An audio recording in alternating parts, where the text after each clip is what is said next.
அண்மை செய்தியை பார்த்து வருகிறோம். மழை வெள்ள நிவாரணப் பணிகளில் ஈடுபட தவைகாவினருக்கு விஜய் உத்தரவு பிறப்பித்திருக்கிறார்.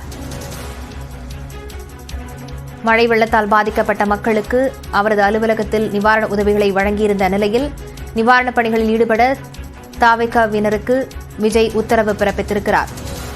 இது தொடர்பான விவரங்களுடன் செய்தியாளர் செந்தில் ராஜா இணைந்திருக்கிறார். செந்தில் ராஜா, விஜய் என்ன தெரிவித்திருக்கிறார்? விவரங்களை பதிவு செய்யலாம்.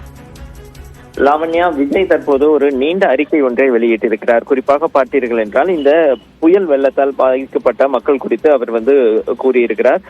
அந்த அறிக்கையில் அவர் புயல் எப்போதும் பேரிடரையும் பெரும் பாதிப்பையும் மக்களுக்கு உண்டாக்கும் ஒரு இயற்கை சீற்றமே, அதில் இருவேறு கருத்துக்கு இடமே இல்லை. இருப்பினும் எவ்வளவு பெரிய புயல் இயற்கை பேரிடர் வந்தாலும் நம்மை காக்க நாம் வாக்களித்து தேர்ந்தெடுத்த அரசு இருக்கிறது, ஆட்சியாளர்கள் உள்ளனர் என்ற நம்பிக்கையுடன் தான் மக்கள் இருப்பார்கள். ஆனால் மக்கள் தேர்ந்தெடுக்கப்பட்ட அரசோ ஆட்சி பீடமோ ஆபத்தான ஒவ்வொரு சூழலிலும் மக்களை கைவிடும் என்பதை அனுபவித்து உணர்கிறோம். அப்பாவி மக்கள் தங்கள் துயரத்தை வார்த்தையால் விவரிக்க இயலாது என்று தெரிவித்திருக்கிறார். அதாவது ஒவ்வொரு முறையும் வாக்களித்து நாம் தேர்ந்தெடுக்கக்கூடிய அரசு நமக்கு பாதுகாப்பாக இருக்கும் என்று நாம் வாக்களித்து தேர்ந்தெடுக்கிறோம். ஆனால் அந்த அரசுகள் நமக்கு எந்த ஒரு பாதுகாப்பை ஏற்படுத்தவில்லை. ஒரு அடிப்படை வசதி கூட, முன்னெச்சரிக்கை விஷயங்களை கூட இந்த மாதிரி பேரிடர் காலத்தில் எடுக்கவில்லை என விஜய் குற்றம் சாட்டியிருக்கிறார். அதே போல மக்கள் துன்புறும் வேளையில் ஆட்சியாளர்களை குறிவைத்து குறை கூறி மட்டுமே அரசியல் செய்யும் கலாச்சாரத்தை நாம் பின்பற்ற போவதில்லை என்ற தீர்க்கமான முடிவை எடுத்திருக்கிறோம் என்றும் அவர் தெரிவித்திருக்கிறார். ஆயினும் மக்கள் பக்கம் எப்போதும் நின்று அவர்களுக்கான குரல் கொடுப்பது, அவர்களுக்காக நிற்பதே நமக்கு நிலைப்பாடு என்பதால் இதை சுட்டிக்காட்ட விரும்புகிறேன் எனவும் அவர் தெரிவித்திருக்கிறார். ஒவ்வொரு வருடமும் வரும் புயல் மற்றும் பேரிடரும் போது வருடாந்திர சம்பிரதாய நிகழ்வாக ஓரிரு நாட்கள் பாதிக்கப்பட்ட மக்களை ஆட்சியாளர்கள் சந்தித்து புகைப்படம் எடுத்துவிட்டு தற்காலிக நிவாரணம் கொடுத்து விட்டு போவதுதான் தீர்வா என்றும் அவர் கேள்வி எழுப்பியிருக்கிறார். அந்த நேரத்துக்கான தீர்வை தந்து விடுவது போன்ற தோற்றத்தை ஏற்படுத்துவது மக்கள் துன்பத்தை ஒரு நாளும் நிறைவேற்றாது என்றும் தெரிவித்திருக்கிறார். லாவண்யா, விவரங்களுக்கு நன்றி செந்தில் ராஜா.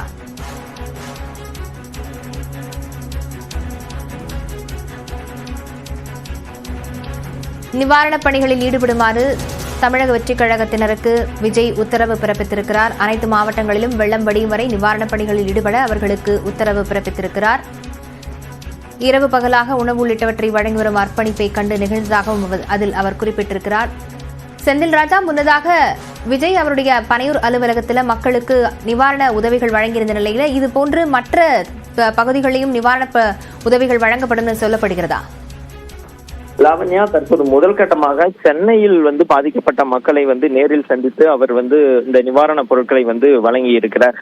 இதற்கு அடுத்ததாக கடந்த முறை பார்த்தீர்கள் என்றால் கடந்த ஆண்டு தூத்துக்குடி, திருநெல்வேலி ஆகிய மாவட்டங்களுக்கு நேரில் சென்று பாதிக்கப்பட்ட மக்களுக்கு நிவாரணம் அளித்திருந்தார். அந்த வகையில் தான் தற்போது முதற்கட்டமாக சென்னையில் இருக்கக்கூடிய அந்த பாதிக்கப்பட்ட ஒரு 300 குடும்பங்களை அழைத்து தன்னுடைய அந்த நிவாரணப் பொருட்களை வழங்கி இருக்கிறார். இதற்கு அடுத்த கட்டமாக அவர் நேரில் சென்று மற்ற மாவட்டங்களிலும் நிவாரணம் வழங்குவதற்கான வாய்ப்புகள் இருக்கிறது. லாவண்யா,